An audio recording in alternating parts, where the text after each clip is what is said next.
बच्चों, welcome back in my YouTube channel Anka education hub और मैं हूं पूनम कौशिक। और बताइए आप सब कैसे हैं और आप सबकी तैयारी कैसी चल रही है। अगर आपने मेरे चैनल पर अगर आप नए हैं और आपने चैनल को अब तक सब्सक्राइब नहीं किया है तो प्लीज़ सब्सक्राइब माय चैनल, ताकि आपको मेरे जितने भी वीडियोज़ आएँ वो समय पर मिल सकें। ठीक है, तो शुरू करते हैं बच्चों अपनी वीडियो को। आज हम लोग देखने वाले हैं द्विगु समास। द्विगु समास से पहले की जितनी भी वीडियो हैं सब वो प्ले लिस्ट में ऐड कर दी गई हैं, तो आप वहां जाकर के सारे समास के पैटर्न को अच्छे से समझ सकते हैं। ठीक है, द्विगु समास इस तरीके से, या फिर जहां पे संख्या, एक चीज आपको दिमाग में बैठानी है, द्विगु का मतलब है संख्या। जहां पर किसी शब्द में, समस्त पद में अगर संख्या मिलती है तो वो हमारा बिना सोचे समझे क्या होगा, द्विगु समास होगा। लेकिन इसमें भी एक अपवाद है जो मैं भी आपको बताऊंगी क्या। अब सबसे पहले अगर हम द्विगु समास की बच्चों डेफिनेशन देखते हैं तो क्या है इसकी परिभाषा, कि यदि किसी समस्त पद में पहला पद संख्यावाचक हो, कोई शब्द हमें मिला एग्जाम में और उसके पहले शब्द में संख्या आया, जैसे कि 2 मंजिला, तो हमें कैसे लगा 2 मंजिला, यानी कि पहला शब्द क्या है, संख्यावाचक है। एवं दूसरा पद हमारा संज्ञा होगा। ठीक है, दूसरा पद क्या होगा, संज्ञा होगा।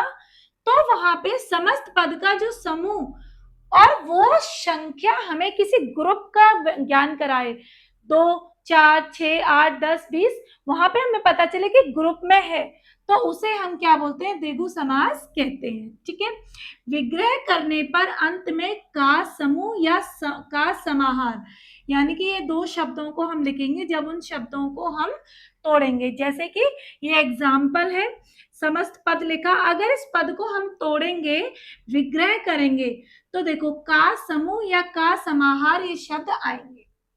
अब देखिए बच्चों, द्विगु समास को हम विस्तार से कैसे समझेंगे, कि द्विगु समास का मतलब बताया कि जो शब्द हमें किसी समूह का बोध कराएगा वो हमारा द्विगु समास होगा। अर्थ की दृष्टि से अगर देखा जाए तो इसमें जो है हमारा द्विगु गु, ये जो है बच्चों हमारा दूसरा पद इसमें प्रधान माना जाता है। दूसरा पद प्रधान होगा इसमें, किसमें, द्विगु समास में। एक चीज इंपॉर्टेंट है कि संख्या 1 से लेकर के 9 आएगा तो हमारा द्विगु समास होगा, या फिर हमें 10, 20, 30, 40, 50, 60, 70, 80 या 90, अगर ये इस तरीके से हमें मिलता है तो ये संख्याएं अगर आपको मिल रही हैं तो वो हमारा द्विगु समास कहलाएगा। लेकिन इन संख्याओं के अलावा अगर कोई संख्या किसी समस्त पद में आती है और हमसे पूछा जाता है कि वो कौन सा समास है, तो वहां पे बच्चों हमारा कौन सा समास होगा, द्वंद्व समास होगा। कैसे, अगर एग्जाम्पल लें कि 55, 55 यानी कि 50 + 5, 55 हो गया, तो ये हमारा बच्चों द्विगु समास नहीं होगा, ये हमारा द्वंद्व समास होगा। ठीक है, क्योंकि इन दोनों में आपस में क्या है, द्वंद्व है। 50 + 5, 55, एक ही लाइन के हैं, इसलिए इनमें क्या है, कंट्रास्ट है। ठीक है, तो समझ में आ गया कि द्विगु समास से हमें ग्रुप का बोध होता है, दूसरा पद प्रधान होता है और समस्त पद में संख्या हमें मिलती है। अब देखो बच्चों उदाहरण, नवरत्न, अगर इसको मैं तोड़ूं तो सीधा हो जाएगा नवरत्न, तो 9 रत्नों का समूह। अभी हमने देखा है कि द्विगु समास हमेशा ग्रुप का बोध कराता है, तो इसलिए समूह या समाहार लिखेंगे। ठीक है, अगर इसको हमने इसका विग्रह किया नवरत्न का, कि 9 रत्नों का समूह। दूसरा सप्ताह, यानी कि 7 दिनों का समाहार, 7 दिन मिलके ही सप्ताह बनाते हैं, तो 7 दिनों का समाहार, ये हो गया हमारा सप्ताह। तीसरा है दोपहर, यानी कि 2 पहरों का समूह, जब सुबह और दोपहर का समय मिलता है तो वो हमारा क्या बनता है, दोपहर बनता है।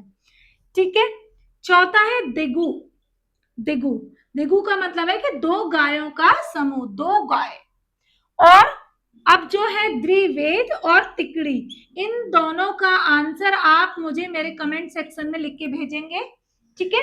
और आपको जो भी द्विगु समास के जो भी एग्जाम्पल आपकी बुक्स में दे रखे हैं, आई रिक्वेस्ट टू ऑल, आप सब उसकी प्रैक्टिस कीजिए, क्योंकि कोई भी समस्या हमारी तब तक नहीं समझ सुलझेगी जब तक हम उसको बार बार उसकी प्रैक्टिस नहीं करेंगे, ठीक है बच्चों।